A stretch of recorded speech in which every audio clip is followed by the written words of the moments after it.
Elhamdülillahi Rabbil alemin. Vessalatu vesselamu ala Rasulina Muhammed ve ala alihi ve sahbihi ecma'in. Amma ba'd. Esselamu aleyküm ve rahmetullahi ve berekatuhu.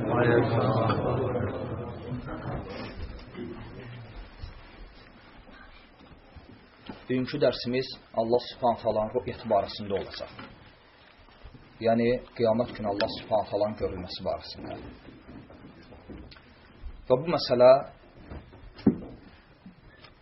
bidət əhli arasında ilk dəfə Mu'təzilənin, Cəhmilərin və sonra da onlara tabi olan Xavaricilərin və Rafizlərin inkar etdiyi etiqadi məsələlərdəndir.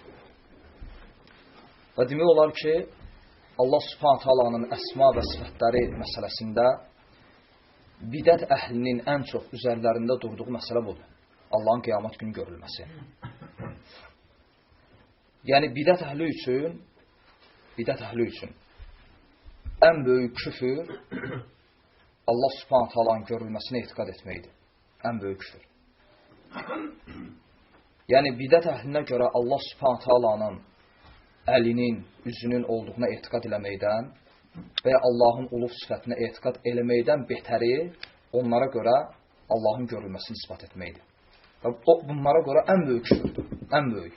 Yəni bundan böyük onlar küfür görmürlər. Hətta bunu bidət əhli Allah Subhanahu taalanın yeməsinin, içməsinin, yatmasının, yorulmasının caiz olmasına bərabər tuturlar.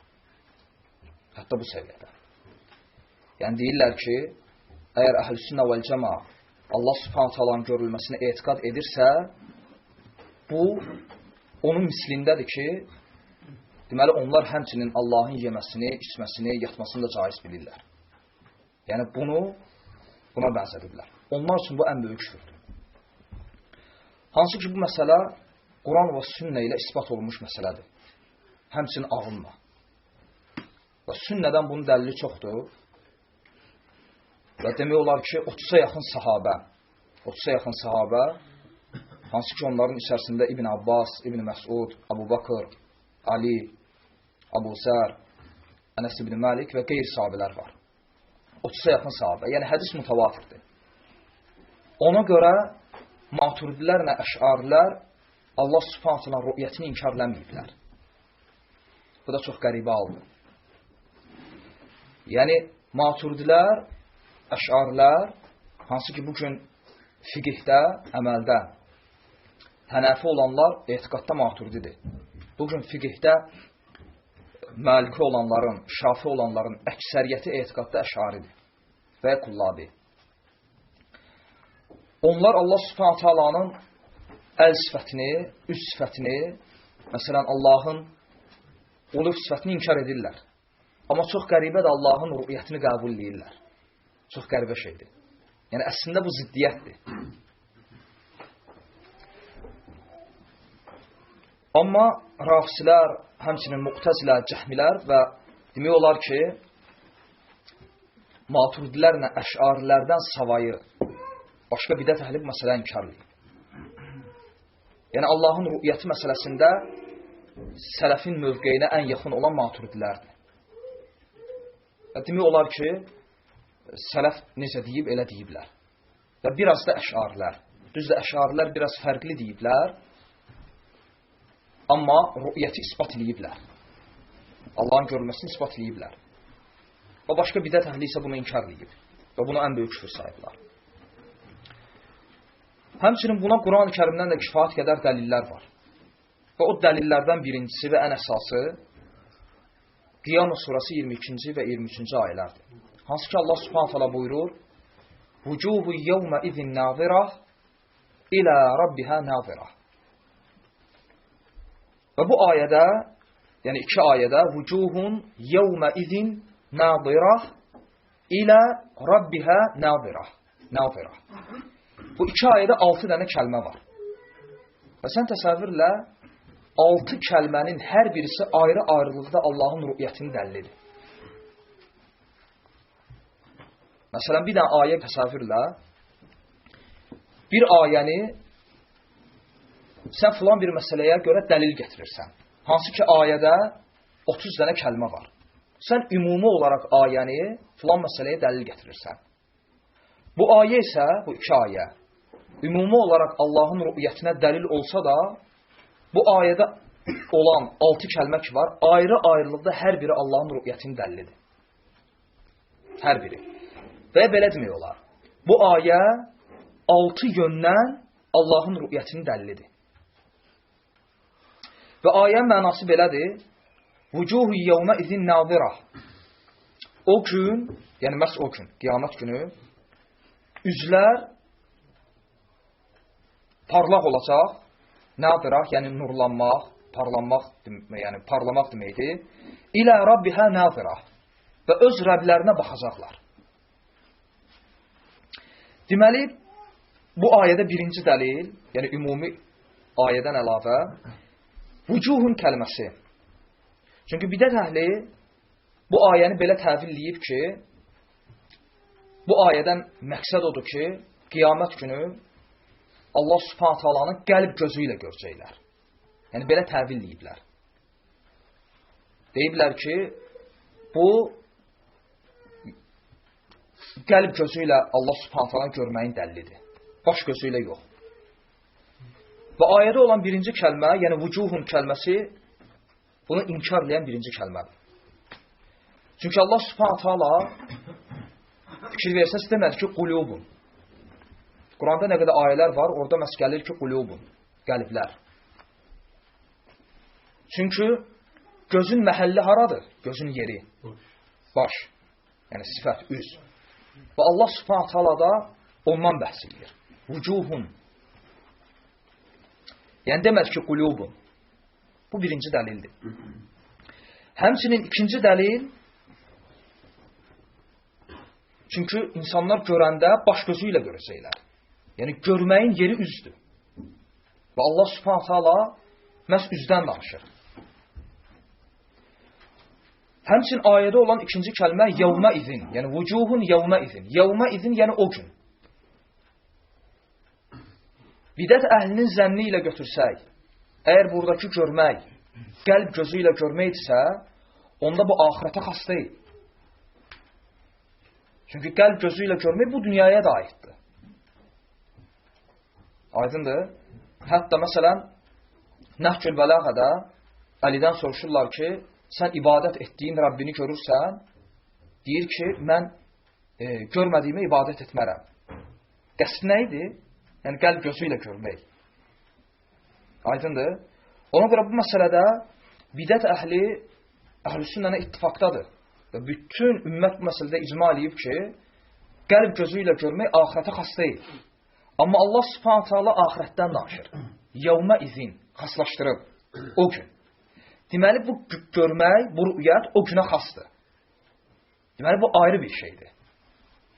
Bu da baş gözü ilə görülməyin ikinci dəlilidir. Həmçinin ayədə olan üçüncü kəlmə nadirah. Yəni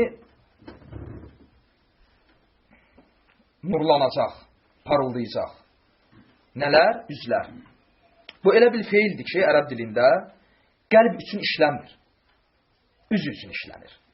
Məsələn, ərəblər deyir ki, vəchun nadir. Parlaq üz. Heç vaxt ərəb deməz ki, qalbun nadir. Yəni, bu nadara feili məhz vacih üçün, üz üçün işlənən bir kəlmədir. Bu feil üzə aid bir feildir. Aydındır? Yəni, bu önəmli xüsusdur. Həmçinin ayədə olan ilə, yəni vücuhun yevmə izin nazirah, ilə rabbihə nazirah. İlə istiqaməyə deyilir. Məsələn, mən deyirəm ki, əzhəbu iləl beyt, yəni evə gedirəm, evə doğru. Yəni ilə istiqamədir. Və sən bunu bil ki, qəlb gözü ilə görmək üçün istiqamətə ehtiyac yoxdur. Bu ən ağılsız şeydir, kim bunu bilsə. Yəni, məsələn, bir insan deyir ki, mən Rəbbimi qəlb gözü ilə görürəm. Qəlb gözü ilə, yəni qəlb üçün istiqaməyə ehtiyac var? Əsla. İstiqamə yalnız baş gözü ilə görmək üçün deyilər. Bu dördüncü dəlil. Və beşinci kəlmə Rabbihə. Bu da açıq aydındır. Buna ehtiyac yoxdur. İlə Rabbihə. Yəni öz Rəblərinə. Öz Rəblərinə demədi ki, Allah Subhanahu taalanın nemətlərinə baxacaqlar. Dedi ki, ilə Rabbihə. İlə Rabbihə nə? Nazirah. Bu da 6-cı kəlmədir. Nazirah. Yəni nazara feili, baxmaq. Və ərəb dilində nazara feili başqa feillər kimi cürbəcür mənaları var. Məsələn, mənalarından biri gözləmək. Bizdə deyirlər intizar. Filan kəsin intizarını çəkir. İntizar, nazar. Həmin feildəndir. Necə ki Allah Subhanahu taala Hədid surəsi 13-cü ayədə deyir: "Unzuruna" fikir ver. "Unzuruna naqtabis min nurikum." Bizi gözləyin. Deməli, unzuruna nə mənanı verdi? Gözləmək. Unzuruna bizi gözləyin. Naqtabis min nurikum. Sizin nurunuzdan götürək.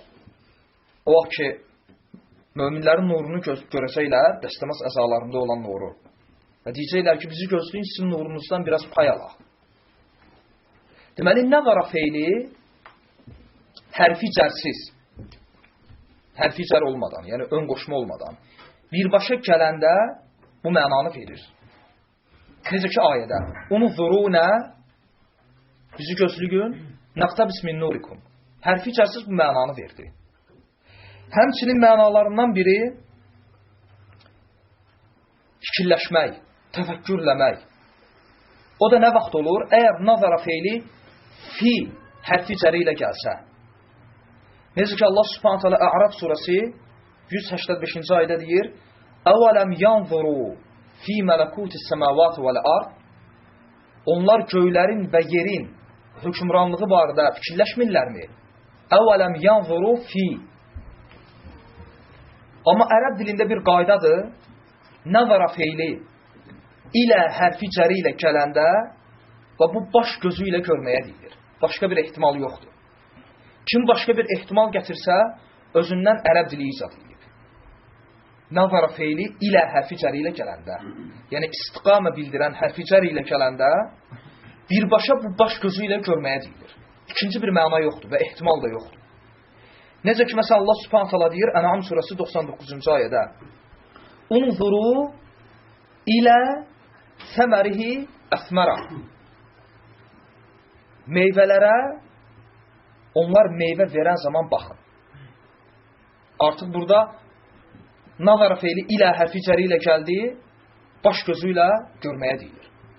Və məsələn, Allah Subhanahu taalanın A'raf surəsi 143-cü ayədə Musa aleyhissalama əmr etməsi ki, "Unzur iləl cəbəl." Mənası nədir? Dağa bax. Niyə? Çünki nazara feili ilənə gəldi. Unzur, bax, hara? İləl cəbəl, dağa. Yəni, bu bir qaydadır. İndi baxaq, Qiyamə surəsində necə gəlir? İlə Rabbihə nazirə. Öz Rəblərinə baxarlar. Qutardı.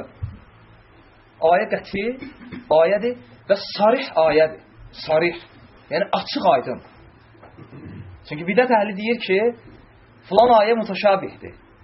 Məsələn, Allah Subhanahu taalanın ad və sifətləri ilə əlaqəli ayələrdə deyirlər mütəşabihdir. Əslən, mütəşabih ayələrlə əlaqəsi yoxdur bunun. Özləri bilmirlər mütəşabih nə olan şeydir.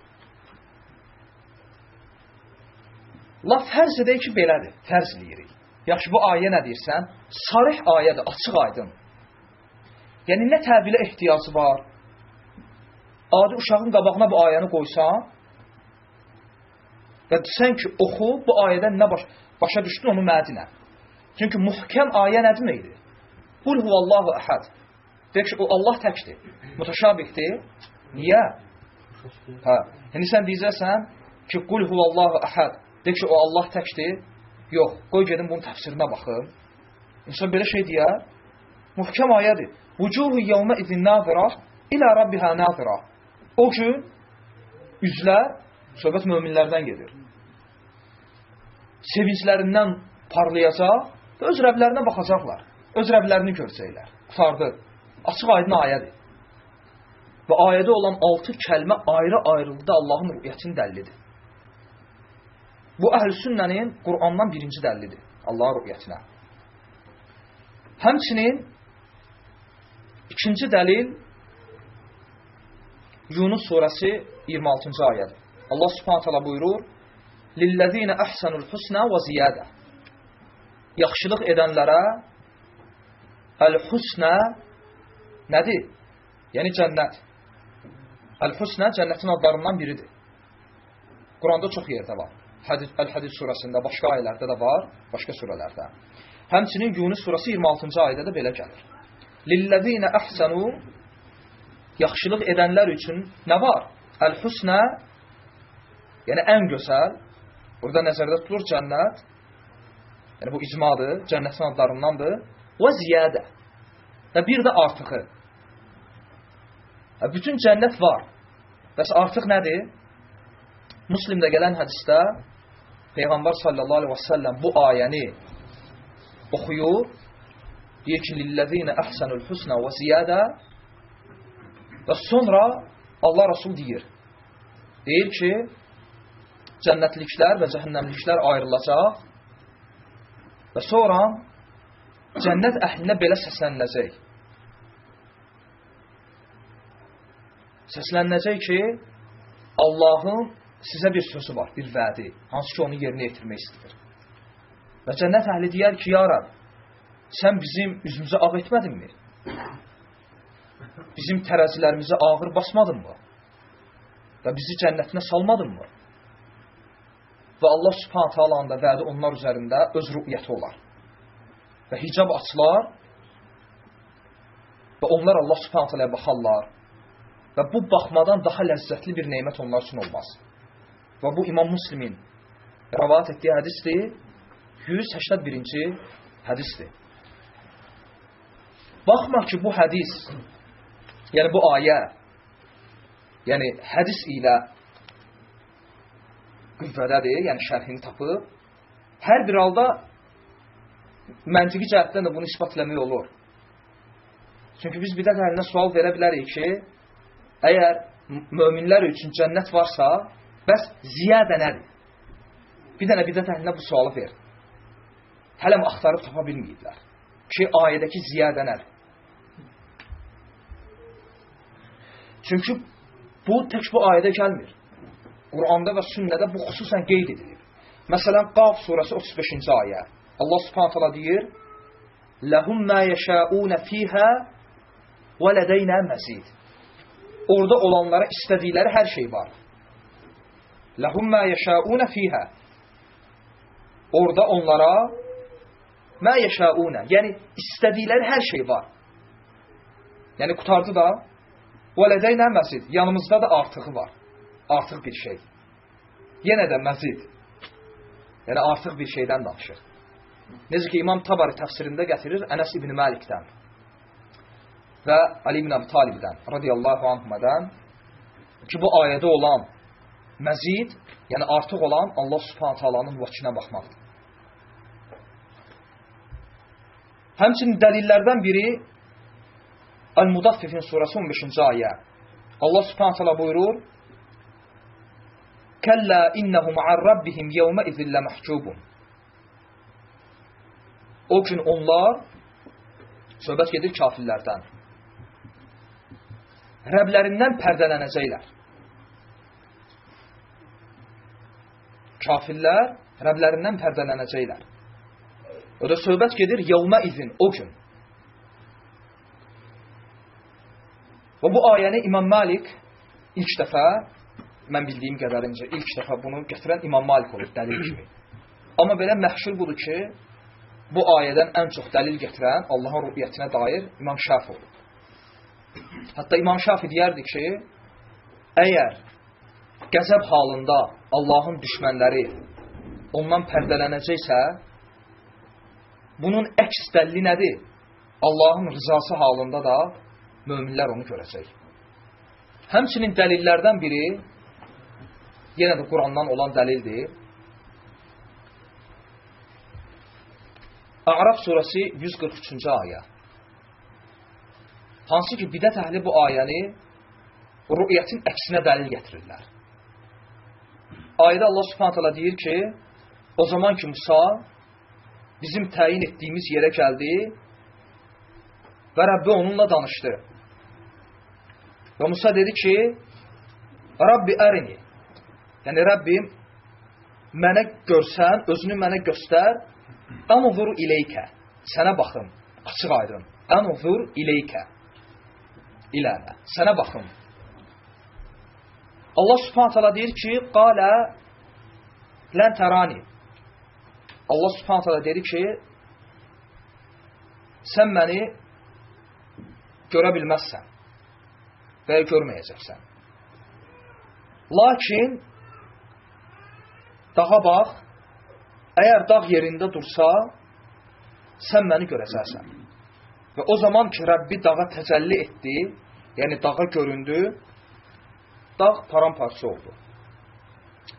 Bu ayə, yəni Ərəf surası 143-cü ayə, Əhl-i-Sünnə vəl-Cəmanın dəlillərindəndir. Allah Subhanahu taala rü'yətinə dair. Baxma ki, bu ayəni bidət əhli bizə qarşı dəlil gətirirlər. Xüsusən o ayədə olan lən tərani, yəni sən məni görə bilməzsən. Və deyirlər ki, bu ayədə gələn lən əbədi nəfyin dəllidir. Məsələn, deyəndə ki, mə zəhəbtu, ta ki, getmədi, mə keçmiş zamanın inkarıdır. Lə əzhəbu, lə indiki zaman inkardır, lən isə gələcəyin. Lən əzhəbə. Bunlar deyiblər ki, lən tərani, lən gəlib deyənə, bu o deməkdir ki, gələcəyi nəfi edir. Yəni, ümumən, Allah Subhanahu taalanı görmək qeyri-mümkündür. Hətta qiyamət günü. Və bu ayədə olan ləni dəlil gətiriblər. Amma mən sizə deyim ki, bu ayə Qiyamət surası 22-23-cü ayədən sonra ən güclü dəlildir. Allahın rü'yətinə dair ən güclü dəlil. Hətta bəzi alimlər ondan da güclü görürlər. Yəni təsəvvür et, sələfdən bəzi alimlər bu ayəni Qiyamət surasındakı olan ayədən daha güclü görürlər. Allahın rü'yətinin isbatı üçün. Və bu da 6 yöndən dəlildir. Və ya 7 yöndən. Və ya daha çox. Bu ayədə olan birinci dəlil Musanın Rəbbindən bunu istəməsidir.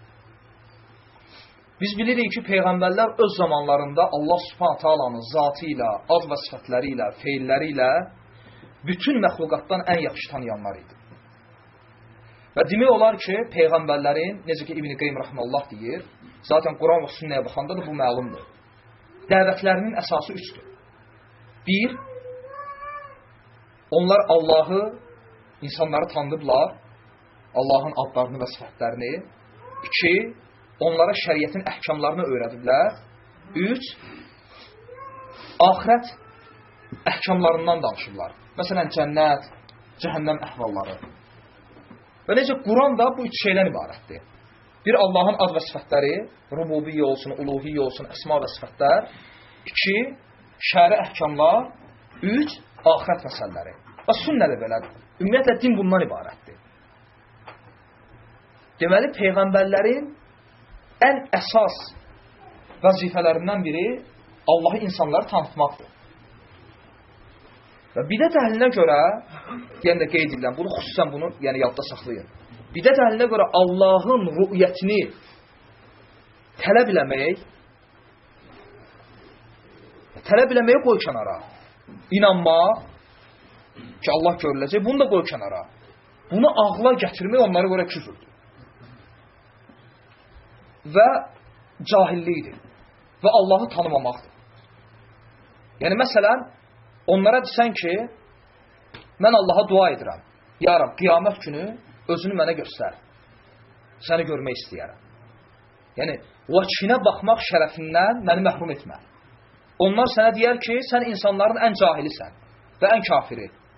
Ki, belə şey Allahdan təmənnə edirsən. Nə üçün? Çünki bidət əhlinə görə Allahdan tələb etmək ki, özünü mənə göstər, anzuru ileykə, sənə baxım, necə dedi. Bunu tələb etmək, bunları tələb etməklə eyni səviyyədədir. Demək ki, ya Rəbb, Allahdan istəmək ki, o yatsın. Allahdan istəmək ki, o yesin, içsin, dincəlsin. Bidət əhlinə görə bunun tələbi, bunların tələbi ilə eynidir. Hətta bidət əhlinə görə Allahın görülməsini tələb etmək, bunlardan da betər bir şeydir. Və küfürdür. Bidət əhlinə görə küfürdür. Və bidət əhlinə görə küfür olan bir şeyi Musa Rəbbindən istədi. Bu ən böyük dəlildir. Çünki bidət əhli bu məsələni Allah üçün mümkün olmayan, caiz olmayan, yatmaq, içmək, yemək, yorulmaq və s. mülküləmək və s. məsələlərlə eyni tutublar. Necə ki, buna etiqad eləmək küfürdür, buna da etiqad etmək küfürdür. Hətta buna etiqad etmək, bunlara etiqad etməkdən daha betərdir. Onlara görə küfr olan bir şey Musa Rəbbindən istədi. Və sual verilir ki, necə oldu ki Musa, çünki bunlara görə Allahın rü'yəti caiz deyil və qeyri-mümkündür.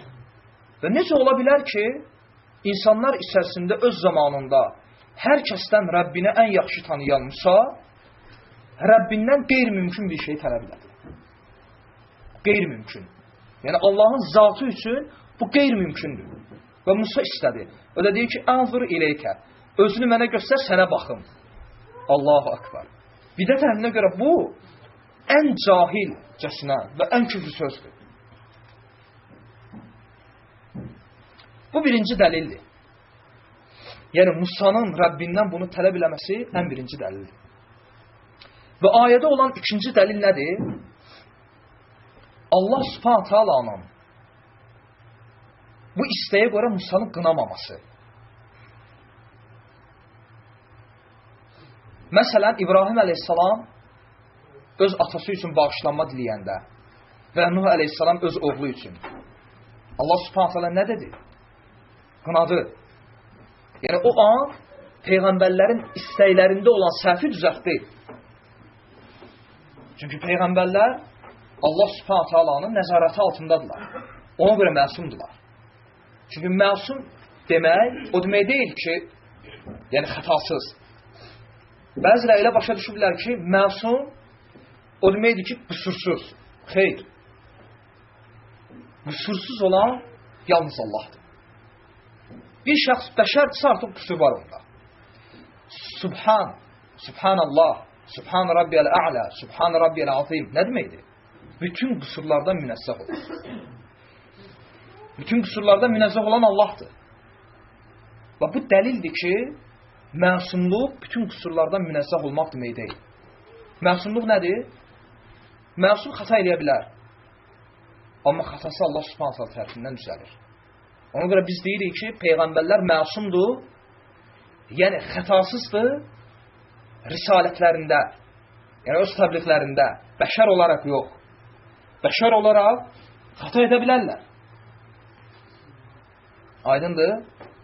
Bəşər olaraq xəta edə bilərlər. Rasullar məsumdur risalətlərində. Hətta mən deyim ki sizə, hətta etiqad etmək ki, peyğəmbərlər məsumdur, hətta bəşər olaraq, bu hətta bütpərəstliyə aparıb çıxarır. Müşriklər Allahdan nəyi tələb edirdilər? Onlar deyirdilər ki, necə oldu ki, peyğəmbər bizim kimi bir insandır, yəni bizim kimi bir insan da yox, yəni bizim kimi bazarlarda kəsir. Düzdürmü? Amma müşriklər bilirdilər ki, peyğəmbərlər insanların içindən çıxır. Və onlar deyirdilər ki, peyğəmbər gərək mələk olsun. Onlar nəzərdə tutmurdular ki, həqiqi mələk. Yəni ki, mələk kimi qüsursuz. Heç bir xəta etməyən. Çünki müşriklərə görə məsumluq anlayışı bu idi. Bu isə bir məxluqu ilahlaşdırmaqdır. Ona görə peyğəmbərlər xəta edə bilərlər. Bəşər olaraq. Əgər Musa əleyhissalamın bu istəyi xəta etsə, Allah Subhanahu taala bu xətanı ona bəyan edərdi. Amma belə şey yoxdur.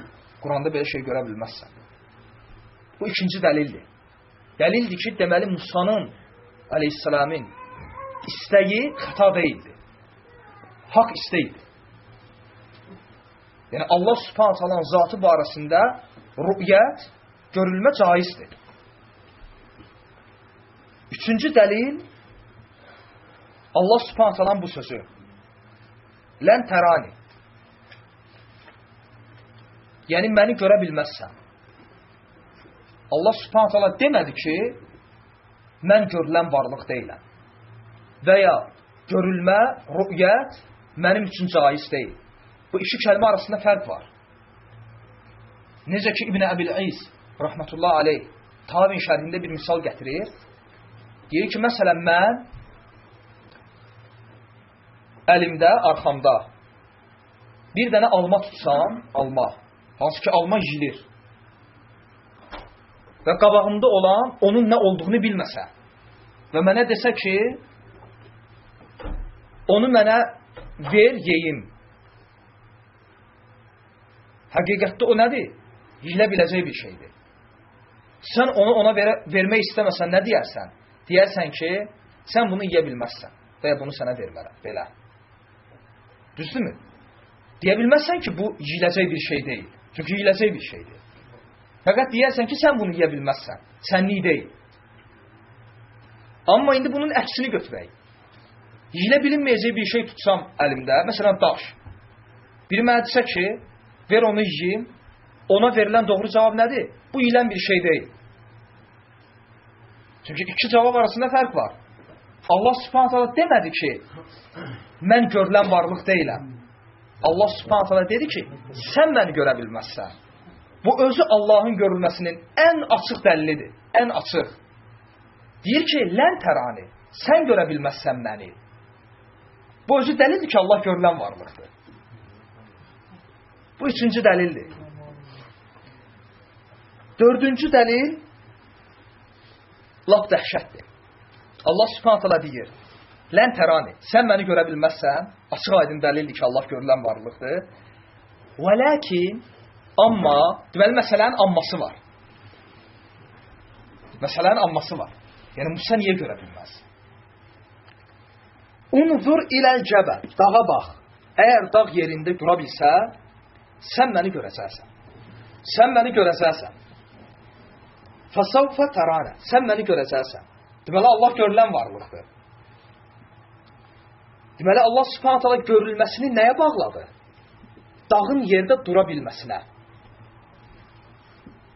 Bu, bidət əhlinin belini qırıbı bu ayə. Çünki bidət əhlinə görə Allah Subhanahu taalanın görülməsi, Allah Subhanahu taalanın yeməsi, içməsi, yorulması, yatması kimi eyni şeydir. Məgər Allah Subhanahu taala belə deyə bilərdi, bidət əhlinin zənnincə. Əgər dağ yerində dura bilsə, mən yatacam. Dağ yerində dura bilsə, mən dincələcəm, mülküləyəcəm. Mümkündür bu şey? Əsla. Sizin üçün mümkün olmayan bir şey Allah Subhanahu taala mümkün edir ayədə. Deyir ki, dağ yerində dura bilsə, sən məni görəcəksən. Bu dəlil ki, Allah görülən varlıqdır. Və Allah Subhanahu taala görülməsini nəyə bağladı? Dağın yerdə dura bilməsinə. Allah Subhanahu taala qüdrəti ilə dağı yerində saxlaya bilərdi, bilməzdi? Bilərdi. Çünki Allah özünün rü'yətini mümkün olan bir şeyə bağladı. Məsələn, Quranda ayə var ki, kafirlər cəhənnəmdən çıxacaq. Çıxacaq, əgər dəvə iynə deşiyindən keçsə, hay çıxdı. Çünki Allah Subhanahu taala kafirlərin cəhənnəmdən çıxmasını nəyə bağladı? Qeyri-mümkün bir şeyə. Misala bax, hətta misalda istehza var. Allah Subhanahu taala öz rü'yətini mümkün bir şeyə bağladı. Dedi ki, dağ yerində dursa məni görəcəksən. Dəlil ki, Allah görülən varlıqdır. Və bu Allahın rü'yəti, yəni Allahın görülməsi zatı üçün qeyri-mümkün bir şey olsaydı, Allah belə bir şərt qoşmazdı. Bu da ayədə olan 4-cü dəlildir. Həmçinin ayədə olan 5-ci dəlil. فَلَمَّا تَجَلَّى رَبُّهُ لِلْجَبَلِ O zaman ki, Rəbbi dağa təcəlli etdi. Təcəlli nədir? Yəni, Rəbbi daha göründü. Təcəllə görünməkdir. Allah Subhanahu taala daha görünür. Və dağ paramparça olur. Qəsdiyirsiniz, Allah görülən varlıq deyil. Allah Subhanahu taala deyir ki, Rəbbi dağa təcəlli etdi. Etdiyi vaxt fələmmə zamanla gətirir. Yəni Rəbbi dağa görünən vaxt. Bu da ayədə olan 5-ci dəlil. Allah Subhanahu taala görülən varlıqdır. Və dağa göründü. Və sual verilir. Necə ola bilər ki, Allah Subhanahu taala cansız bir dağa bu dünyada göründü, axirətdə isə mömin qullarına görünməz. Və Allah Subhanahu taalanın dağa görünməsi dəlildir ki, Allah görünür. Yəni bu Allahın zatı üçün qeyri-mümkün bir şey deyil. Bu da ayədə olan 5-ci dəlil. Bəziləri deyir ki, təbii ki, bu ayədən xəbər olmayan və ya bu ayəni məna ilə götürürlər, ayənin ərəbcəsindən xəbər olmayan. Elə bilirlər ki, Allahın nuru dağa təcəlli eləyib və s. Belə təbil edənlər var. Burada elə bir şey yoxdur. Ayədə deyir ki, Rəbbi dağa təcəlli etdi. Etdiyi vaxt dağ paramparça oldu. Təcəllə də yəni Allahın dağa görünməsidir. Bu da 5-ci dəlildir. Və dağ nə oldu? Paramparça oldu. Və Allah Subhanahu taala göstərdi kimsəyə bu dünyada məxluq üçün qeyri-mümkündür Allahı görmək. Hətta dağ Allahın bu dünyada rü'yətinə dözə bilmədi. Hətta dağ. Ona görə hədisdə gəlir ki, وَجَاءَ رَبُّكَ وَالْمَلَكُ صَفًّا صَفًّا Sənin Rəbbin gələndə mələklər səf-səf düzüləcək. Allah Subhanahu taala gələndə hər kəsin ürəyi gedəcək. Hər kəsin. Hətta o gün. Və ilk oyanan Muhammed sallallahu aleyhi və səlləm olacaq. Və deyir ki, görəcəm ki, Musa aleyhissalam yapışıb ərşin dirəklərindən. Təbii ki, bidət əhlinə görə ərş də bir varlıq deyil. Onlara görə ərş belə məcazi bir şeydir. Olmayan bir şey, olmayan bir şeyin dirəkləri var demiş. Və Musa aleyhissalam da olmayan bir şeyin olmayan dirəklərindən yapışıb. Və ümumiyyətlə bidət əhli Quran və sünnə ilə istəhsə eləyirlər. Bidət əhli Quran və sünnənin ləfsləri ilə istəhsə edən tayfadır. Quran və sünnənin ləfsləri ilə istəhsə eləyirlər. Onlara görə Quran və sünnə həqiqi olmayan, özündə istehza daşıyan ləfslərlə doludur. Onlara görə. Və onlara görə bu ləfslərin isbatı zəlalətdir. Yəni Quran və sünnənin isbatı. Və Quran və sünnə insanları zəlalətə aparır bu yöndən. Yəni deyib ki, kim isbat eləsə ki, Allah görüləcək, çünki Quran deyir, o zəlalətə düşəcək. Allah Subhanahu taala deyir ki, "Mə mən'aka an tascuda limə xalaqtu biyədey." Ey iblis, 2 əlimlə yaratdığıma nə üçün səcdə etmədin? Kim bu ayəni oxuyub, etiqad etsə buna o kafirdir. Yəni Quran insanları küfrə aparır. Quran və sünnə ləfsləri ilə istehza edirlər. Və hədisdə gəlir ki, Allah Rasulü deyir, mən bilmirəm, o məndən qabaq oyanacaq, yoxsa ümumiyyətlə Musa'nın ürəyi gedməyəcək. Və Peyğəmbər sallallahu aleyhi ve sellem ehtimal qoyur ki, ola bilsin, bu dünyada ki, Musa aleyhisselamın ürəyi gedmişdi, dağ paramparça olanda, onun əvəzinə kəffarə olaraq, qiyamət günü Allah gələndə ürəyi gedməyəcək. Həmçinin dəlillərdən biri bu ayədə, ayə başlayanda necə başlayır? Musa təyin etdiyimiz yerə gəldi və Rəbbi onunla danışdı. Bu ayə də Allahın rü'yətinin dəlilidir. Əgər öz məxluqu ilə, qulu ilə vasitəsiz danışa bilirsə, bu mümkündürsə, onun zatı barəsində, deməli, görülməsi də mümkündür. Ona görə bidət əhli Allahın kəlam sifətini inkar etmədikcə rü'yətini inkar edə bilmirlər. Ha, bunu yadda saxla. Ona görə onlar 2 dənə inkarı bir arada zikr edirlər.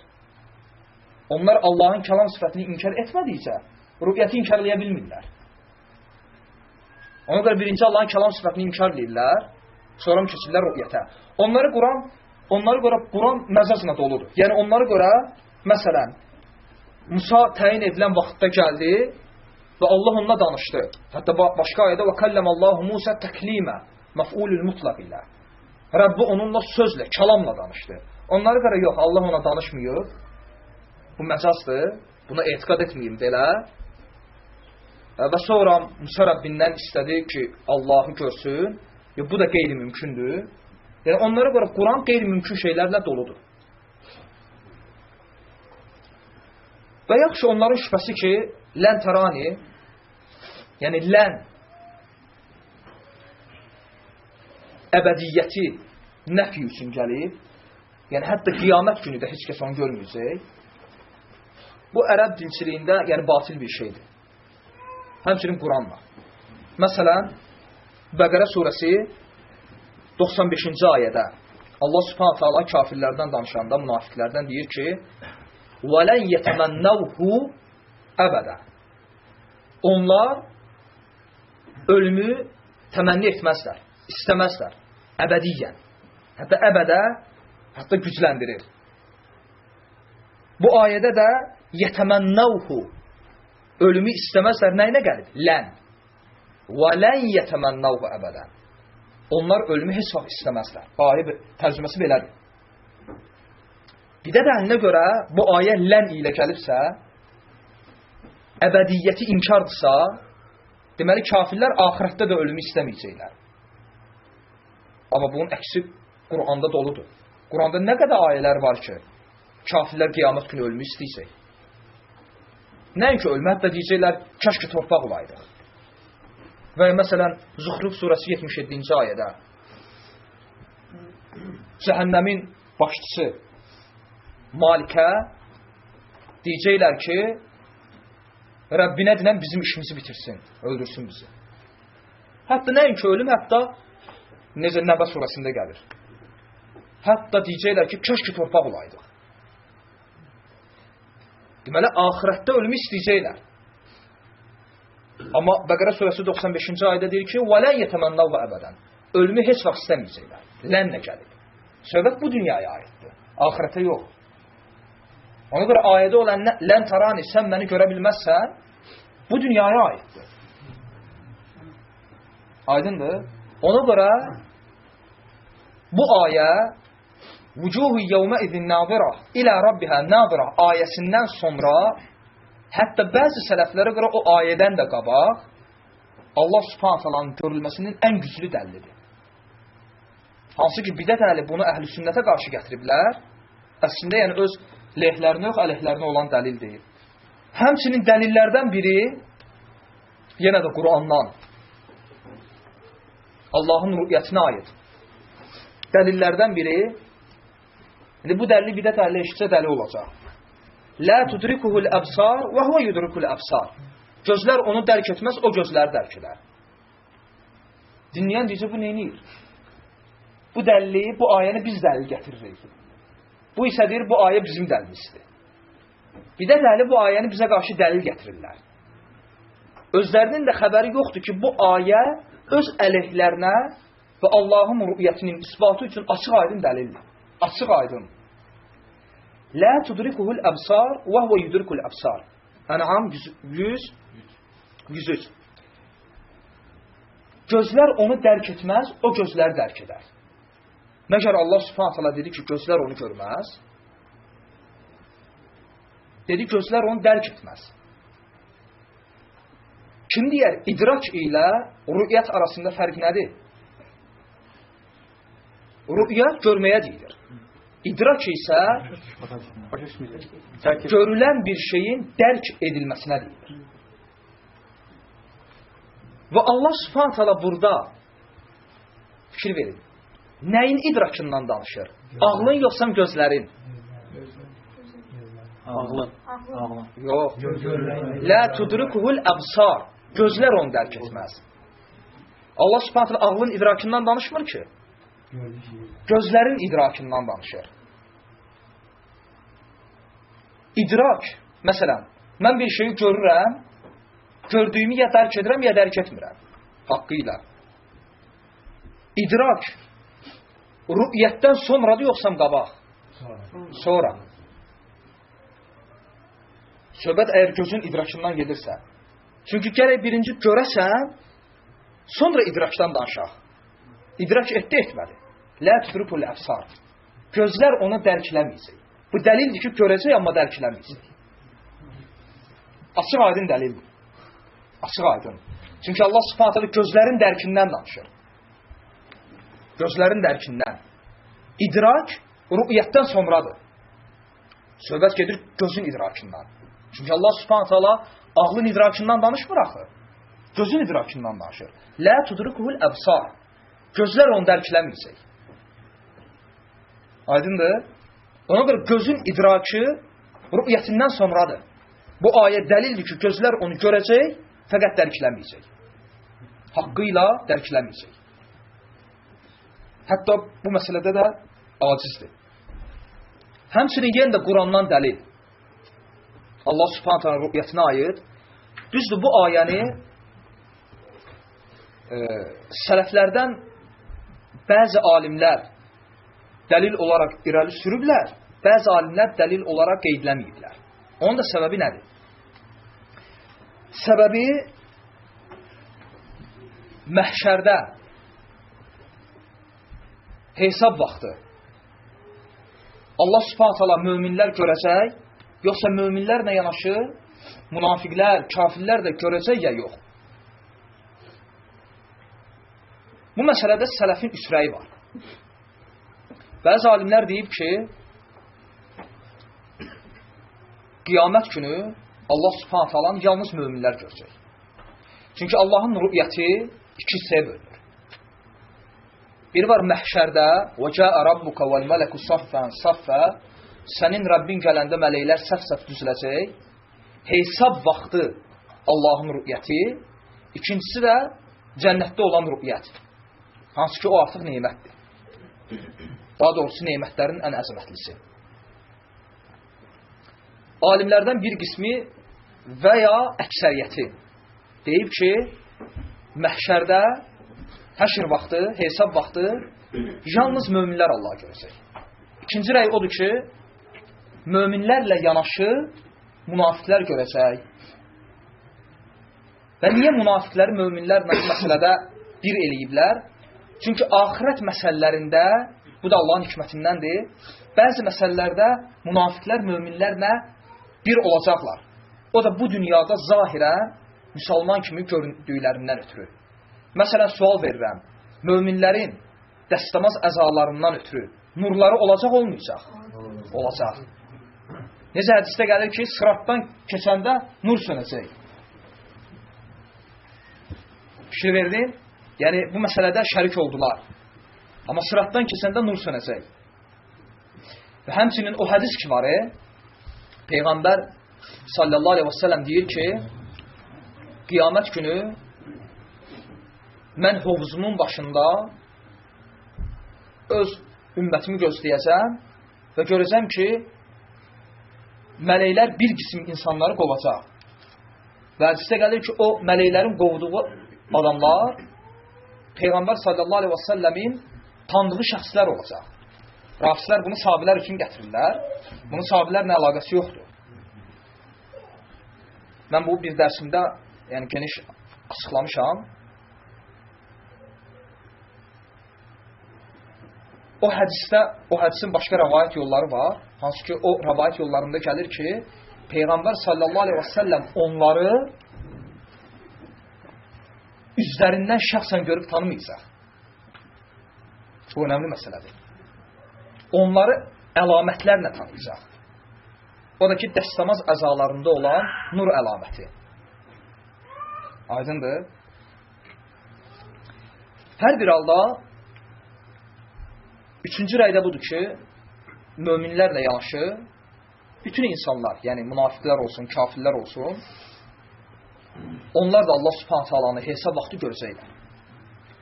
Və bu mənim, bu üçüncü rəy ki var, yəni bütün insanlar hesab vaxtı Allah Subhanahu taalanı görəcək və sonra isə hesabdan sonra pərdələnəcək.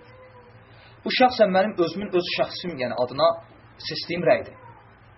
Nəyə görə deyirəm öz şəxsim üçün? Çünki sizin üçün rəy seçə bilmərəm. Ən azından yəni biz rəy seçmək səviyyəsində deyilik. Necə ki, Şeyx Fovzan Rəhməllah deyir ki, elm əhli üç hissədir. Birincisi o kəslərdir ki, istihad əhlidirlər. Onlar heç kəs təqlid eləməzlər. Özləri Quran və sünnədən hökm çıxararlar. İkinci odur ki, təhqiq əhli, onlar racih, mərcuhu, yəni alimlərin səhih rəylərini, zəif rəylərindən seçərlər və təqdim edərlər.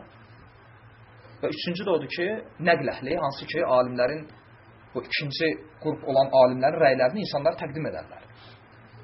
Ona görə bizdə ələn belə bir adam yoxdur ki, alimlərin rəylərini ayırt edən səviyyədə olsun, yəni racih, mərcuhu. Fəqət onu deyə bilərəm ki, bu üçüncü rəy İbn Teymiyyə rəhməhullahın seçdiyi rəydir. İbn Teymiyyə rəhməhullah Bəhreyn cəmaatına da risalə yazanda, fatavada var. Səhv edirəmsə 6-cı cilddə olmalıdır. Həmçinin Kitab-ı Əsma və Sifətdə də var. Həmin risalə. Orada bu məsələni danışır. Və öz rəyi də budur ki, qiyamət günü hesab vaxtı hər kəs Allah Subhanahu taalanı görəcək. Məhz hesab vaxtı. Çünki əgər hesab vaxtı bütün insanlar Allahı görməsəydi, onda Allahın hesab çəkməsi üçün gəlişindən məqsəd və fayda nə idi? وَجَاءَ رَبُّكَ وَالْمَلَكُ صَفًّا صَفًّا Sənin Rəbbin gələndə mələklər səf-səf düzüləcək və bütün insanların ürəyi niyə gedəcəkdi? Aydındır. Yəni, onda fayda nə olacaqdır? Əgər insanlar Allahı görməyəcəkdirsə. Təbii ki, burada görmək fərqlidir. Yəni, möminlər üçün neymətdirsə, kafirlər üçün xüsran və müsibətdən başqa bir şey deyil. Və bu rəydə olan alimlərin dəlillərindən biri budur. Hansı ki, bəyəqlər bunu qeydləmək istəyirdim ki, qiyamət günü Allah Subhanahu taalanın görülməsinin dəlillərindən biri budur. Məsələn, Kəhf surəsi 105-ci ayə. Ulaikəl-ləzīnə kəfəru bi-əyəti rabbihim və liqaihi fəhəbidət ə'maluhum. Onlar, hansılar ki, Allah Subhanahu taalanın öz Rəblərinin ayələrini inkar etdilər, bir dənəyi və liqaihi, onunla görüşməyi. Onunla görüşməyi. Məsələn, İbn Battah Əl-İbanədə bəzi dinçi alimlərdən, məsələn, Əhməd ibn Yahyədən, hansı ki, lüğət alimi olur, ondan icma nəql edib. İcma nəql edib ki, ərəb dilçiləri bu məsələdə ittifaq halındadır ki, liqa gözlə görüb görüşməyə deyilir. Bugün ərəblər də sağollaşanda deyir, iləl liqa, görüşənədir. Görüşənə qədər. Söhbət gedir, gözlə görüb görüşmək. Hətta dilçi alimlərindən deyənlər oldu ki, bu məsələdə lüğət alimləri ittifaq halındadır. Və bu ayə də Allah Subhanahu taala rü'yətin dəlilidir. Fəqət bu ayədə artıq bir məsələ var. Həmçinin bu ayə dəlildir ki, qiyamət günü Allahı görmək məsələsində möminlərlə kafirlər şərikdir. Çünki ayədə söhbət kafirlərdən gedir. Ulaikəl-ləzīnə kəfər. Fikir versən, söhbət kafirlərdən gedir. Ki, onlar, yəni kafirlər, Allahın ayələrini inkar elədilər və bir də onunla görüşəcəyini. Ona görə deyiblər ki, bu ayə dəlildir ki, kafirlər də hesab vaxtı Allah Subhanahu taalanı görəcəklər. Həmçinin Ən'am surəsi 31-ci ayə Qad xasirəl-ləzīnə kəzzəbu bi-liqaillah. Allah Subhanahu taala ilə görüşəcəklərini yalanlayanlar xüsrana uğradılar. Söhbət kafirlərdən gedir. Amma Allah Subhanahu taala deyir ki, görüşmək onlara da xasdır. Və başqa ayə ki, Əl-İnşiqaq surəsində Ya eyyuhən-nas innəkə kadihun ilə rabbikə kədxən fəmülaqi. Ey insan, sən Rəbbinə doğru çalışırsan, ciddi cəhd ilə və sonda onunla görüşəcəksən. Fəmülaqi. Burada da ayə ümumidir. Ya eyyuhən-nas, ey insanlar. Çünki ayənin davamında deyir ki, fəəmmə mən utiyə kitəbəhu biyəmini. O kəslər ki, kitabı sağdan veriləcək. Sonra deyir ki, o kəslər ki, kitabı arxasından veriləcək. Yəni, ümumidir bu görüş. Aydındır. Kafirlərə də aiddir, həmçinin müminlərə də. Fəqət bəzi alimlər Kəllə innəhum ən rabbihim yevmə idillə məhcubun Sümmə innəhum ləsalul cəhim Mudaffifin 15-16-cı ayələr ki var.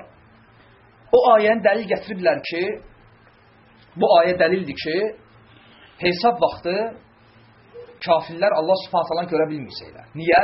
Çünki deyir, Kəllə innəhum ən rabbihim yevmə idillə məhcubun. Yəni, o gün onlar rəblərindən pərdələnəcəklər və sonra cəhənnəmə vasil olacaqlar. Deməli, kafirlərin Allah öz rəblərindən pərdələnməsi cəhənnəmə girməmişdən qabaqdır. Əksinə, bu ayə dəlildir ki, kafirlər Allah subhanahu ta'ala hesab vaxtı görəcəklər. Niyə? Çünki Allah subhanahu ta'ala deyir ki, Kəllə innəhum ən rabbihim yevmə idin. Onlar məhz o gün rəblərindən pərdələnəcəklər. Çünki mütləq olaraq görməyin nəfqidirsə, o gün ilə niyə xaslaşır? Zaten kafirlər nə bu dünyada, nə də axirətdə, yəni o alimlər ki, bu dünyada da, axirətdə də ümumən kafirlər üçün Allahın rüqyətini caiz görməyiblər, onlar üçün bu ayəni bu cür dəlil gətirmək caiz deyil.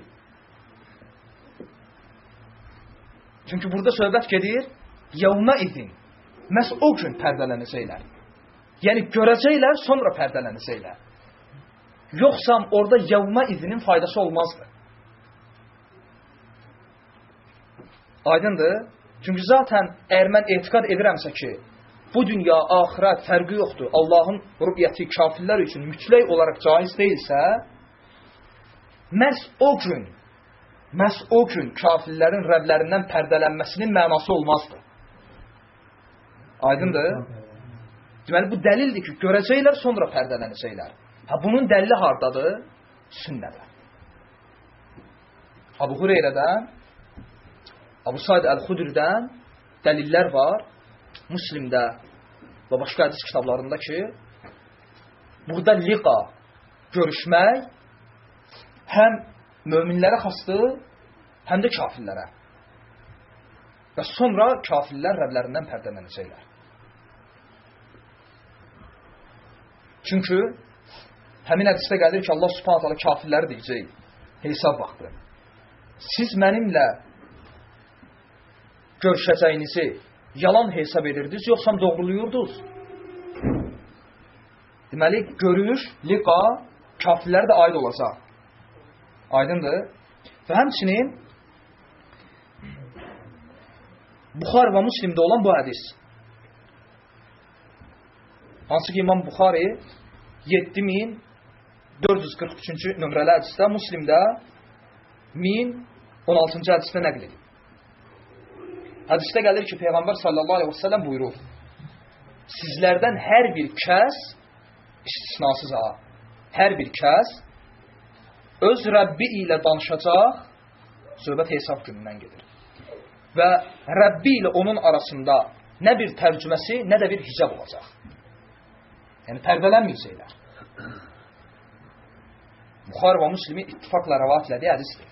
Bu dəlildir ki, qiyamət günü hesab vaxtı bütün insanlar Allah subhanahu ta'ala ilə danışacaqlar, arada nə bir tərcüməsi, nə də bir pərdə olmayacaq.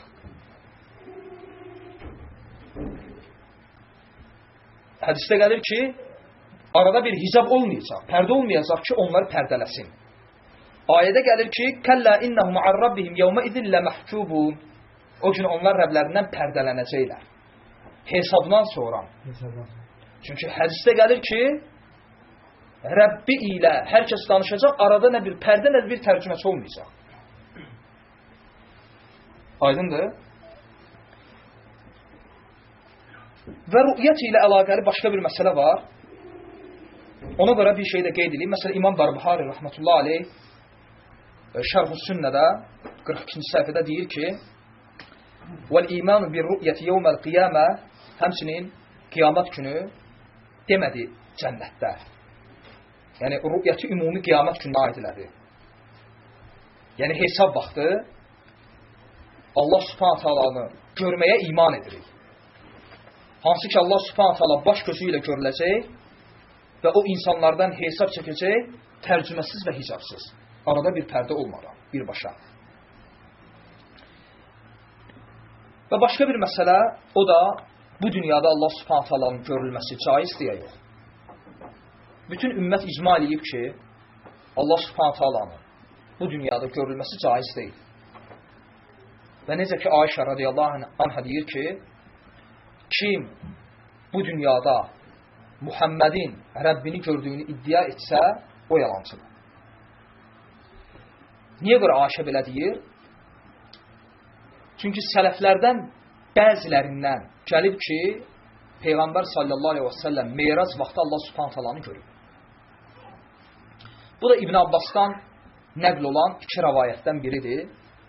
Həmçinin İmam Əhməddən nəql olan iki rəvayətdən biri. Hansı ki, usul-i sünnədə baxa bilərsiniz. Amma əslində burada yəni bir ziddiyyət yoxdur. Çünki İbn Abbasdan və ya İmam Əhməd olsun, İmam Əhməddən bu məsələdə iki şey rəvayət olunur. Məsələn, İbn Abbasdan gələn bir rəvayətdə deyilir ki, İbn Abbas deyir ki, Muhammed sallallahu aleyhi və səlləm öz Rəbbini gördü. Öz Rəbbini gördü. Yəni, mütləq olaraq qeyd edilir. İbn Abbasdan gələn başqa bir rəvayətdə deyilir ki, Meyrac vaxtı Muhammed sallallahu aleyhi və səlləm Rəbbini qəlbi ilə gördü. Bu isə müqayyətdir. Qeyd qoydu. İkisi də İbn Abbasdan gəlib. Ona görə müqayyət mutlaqdan əvvəl götürülür və ya mutlaq, yəni ümumi olan bir ləfz müqayyət bir ləfz ilə şərh edilər. Aydındır? Yəni İbn Abbas deyir ki, Muhammed sallallahu aleyhi və səlləm Rəbbini gördü. Necə? İbn Abbasın o biri sözü şərh edir.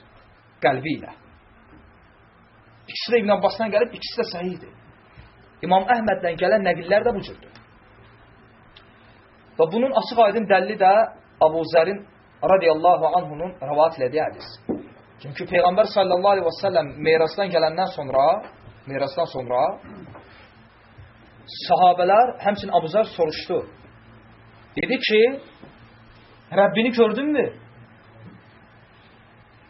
Bu, Allah Subhanahu taalanın uluf sifətinin ən güclü dəlilidir. Niyə məhz Peyğəmbər sallallahu aleyhi və səlləm göylərə yüksələndə və oradan gələndən sonra sahabələrin ağlına gəldi ki, bu sualı verək. Rəbbini gördü. Hə? Bu dəlildir ki, Allah Subhanahu taala zatı ilə bütün məxluqatından ucadadır. Və Allah Rasul nə deyir? Deyir ki, mən nur gördüm. Və başqa ləfsdə gəlir ki, mən necə görə bilərdim ki, o nur idi. Və deyir, mən nur gördüm.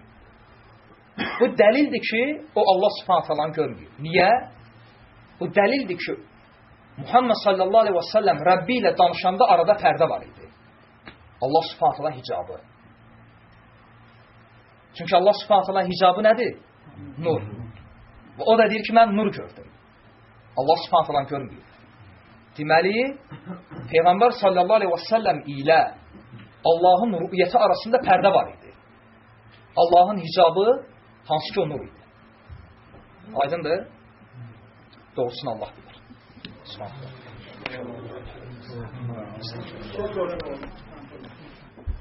Bir də siz dediniz ərəb dilçiliyi, siz dediniz ərəb dilçiliyinin bu ümumi mənasını verir. Bir də hələ hansı kitabları götürür ki, dediniz məsələn ilə burada onların öz kitabında var ki... Hətta məsələn ərəb dilçilərində İbn Malik, o lən məsələsi var. İbn Malik deyir ki, eşitsəz ki, şeir deyir, şeirində. Ərəb dilçisi deyir, ərəb dilinin atalarından biridir. İbn Malik deyir, eşitsəz ki, kimsə lən barəsində iddia edir ki, o əbədiyyətin nəfidir. Bu rəyi inkar et və bunun əksi olan rəyi müdafiə et. Aydındır? Onlar bidət əhli o istədiyiniz alimi qəbul edir. Ümumiyyətlə, bidət əhlinin dilçi alimi yoxdur ki. Məsələn, nəyə əsaslanırlar onlar? Ən əsas dilçi alimlər kimdir? Sibavehdir, İbn Hişamdir, İbn Malikdir. Düzdür? Hamısı əhl-i sünnətdir. Onlar bu dəqiqə Qumda və başqa yerdə bu kitablardan dərs keçirlər. Yəni, bu kitablarda ərəb dilini öyrənir. Və ya İbn Manfur, Lisanul Arab, 15 cilt, ərəb dilinin izahlı lüğəti. Kimdir? Əhl-i sünnətdə. Onlar müxtasdırlar. Yəni, başqa kitab yoxdur axı oxumağa. Necə fırladırlar ki, onlar da yazıb fırladı bu. Etiqad budur da. Etiqad budur. Yəni sən təsəvvür elə ki, axı, Quranda elə məsələlər var ki, məsələn, və kəlləməllahu Musa təklimə, və kəlləməllahu Musa təklimə. Yəni dilçilik deyirsən. Ərəb dilçiliyi cəhətindən götürsən, yəni qeyri-mümkündür bu harası fırladasan. Əgər ayə olsaydı ki, və kəlləməllahu Musa, hə, nəysə. Yəni Allah Musa ilə danışdı. Necə? Hə, bir dənə quyruq qoya bilərdin. Amma qoya bilmirsən. Və kəlləməllahu Musa təklimə. Təklimə, kələm. Kəlamla danışdı, sözlə, hərflə. Quyruq da qoya bilmirsən. Hətta bunu inkar edirlər. Deyirlər ki, Quran məxluqdur. Yəni Allahın kəlam sifəti yoxdur. Yəni Əhl-i-Sünnə və Cəmaədən savayı bütün bir də talib onu deyir. Məsələn, deyirsən ki, Allah, hətta bir rafisiyə bir dəfə demişdim, yəni sırafı yoxdur, yəni elm tələbələrinə. Dedim, sual verəcəm Allah barədə, hən yox cavab ver, qısa konkret. Dedim, Allah görür, hə, eşidir, hə, danışır, hə, burada dayan. Necə, nə cür, ispat eləmədi. Və deyir ki, Quran məxluqdur. Allahın kəlam sifəti yoxdur. O bilsin, gələn dərs götürərik. Kəlamullah. Qardaş, bu dediyi ki, ayın birində ispat olundu ki, yəni hamı görəcəkdir, Allah Subhanahu hər şey var. Bəs bu hamı görəcəkdir, bəs qiyamət üçün Allah Subhanahu nəyə görə orada vurğulur ki, möminlər üçün bir də təzədən ondan da əlavə cənnət nemətlərini təzə Allah Subhanahu görməsi. Çünki Allah Subhanahu görülməsi mən dedim axı dərsdə. Orada ürəkləri gedir. İki cürdür. Biri var məhşərdə, biri var cənnətdə. Cənnətdə Allahın görülməsi mütləqdir. Mütləq bilsən nədir? Yəni ki, nemətdir. Ən əzəmətli nemət. Amma məhşərdə Allah Subhanahu görülməsi ümumi görünüş deyil. Necə? Möminlər üçün nemətdirsə, kafirlər üçün nemət deyil. Qəzəb ola bilər. Aydındır? O bəğalı dedini Allah yalnız açıqdır da. Yəni peyğəmbərlərdə qüsur var. Peyğəmbərlər yəni qüsursuzdur risalətlərində. Bəs mələklər necə? Mələklər də həmçinin. Mələklərdə risalət onlar nə baxımlar? Nə baxımlar? Məsələn, məxluqdur. Artıq qüsurdur. Qüsur ola bilər də. Kiminsə əmrinə tabedir.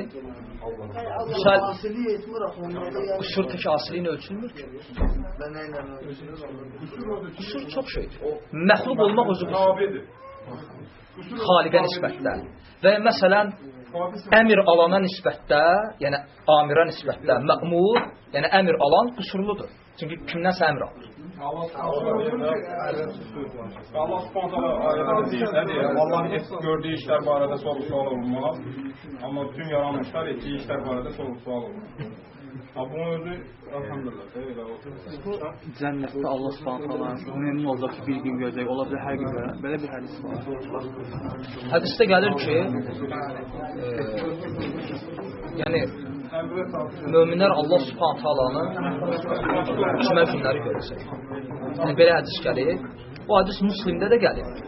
Müslimdə gələn hədisdə o hədisin əsli Müslimdədir. Lisans hədisi, cənnətin bazarı ilə əlaqəli hədis var. Hər cümə günü cənnət yəni cənnətin bazarına gedəcəklər və evlərindən çıxanda gözəl libaslarla gedəcəklər və qaydanda ev əhli deyəcək ki, siz gedərkən necə gözəl idiniz, gələndə ondan da gözəlsiniz. Bu hədisin əsli Müslimdədir. Və hədisin başqa ləfslərində gəlib ki, rü'yət, yəni xüsusən möminlər üçün Allah Subhanahu qiyamət günü görülməsi cümə günləridir. Aydın, fəqət bu məsələlər mən çox şey eləmədim, yəni o qədər belə əhəmiyyəti yoxdur da. Bəzi hədislərdə gəlib ki, qadınlar xüsusən Allah Subhanahu görəcəklər bayram günləri. 2 bayram ki var o günlərdə. Yəni belə hədislər gəlir. Amma əsas cümə gününə aiddir.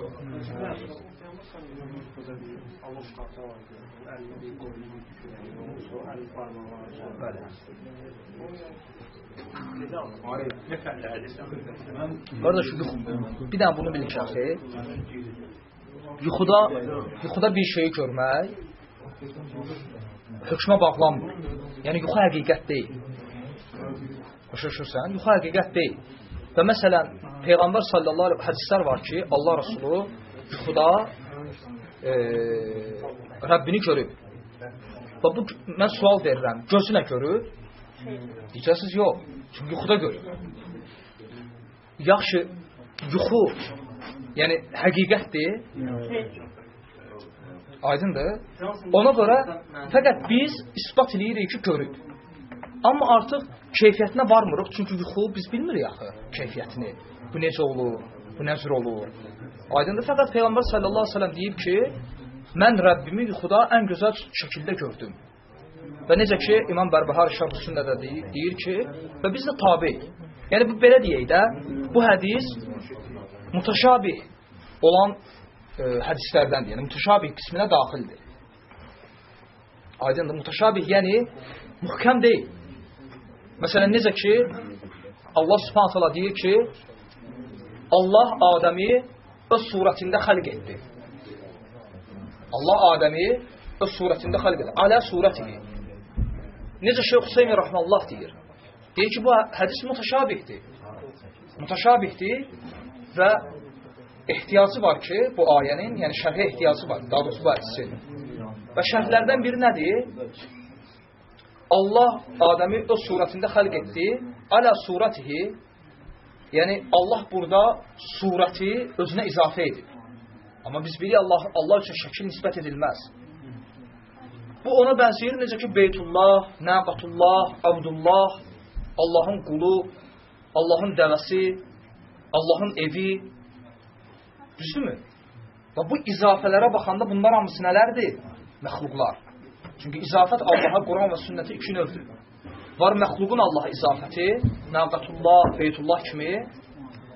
Var bir də bir sifətin Allaha izafəti, Vəchullah, Yadullah və s. Ona görə burada gəlir ki, surətihi, Allahın surəti, yəni Allah öz surətində xəlq etdi. Burada surət əslində məxluqdur. Şəkil məxluqdur. Düzdürmü? Bir şey şəkildirsə, mən sonradan şəkilə saldım. Burada məxluq Allaha izafə edilibsə, necə ki, Beytullah deyəndə nəzərdə nə tutulur? Allahın evi nə üçün? Yəni, şərəfləndirmək üçündür bu. Salihin dəvəsi, hansı ki, Nəqatullah, Allahın dəvəsi şərəfləndirmək üçündür. Bir əşya Allaha izafə ediləndə təxsis, yəni xüsusiləşdirmək üçündür və şərəfləndirmək üçündür. Allah Adəmi öz surətində xəlq etdi. Burada surət, yəni məxluqdur. Məxluq Allaha izafə edilib, deməli şərəfləndirmək üçündür. Yəni Allah Subhanahu taala Adəmi seçib bəyəndiyi bir şəkildə xəlq etdi. Çünki laqad xalaqnal insana fi ahsani taqvim. Biz insanı ən gözəl şəkildə xəlq etdik. Bunu misal gətirirəm ona görə ki, yəni bəzi hədislər var mutaşabihdir, onun şərhə ehtiyacı var. Vəssalam.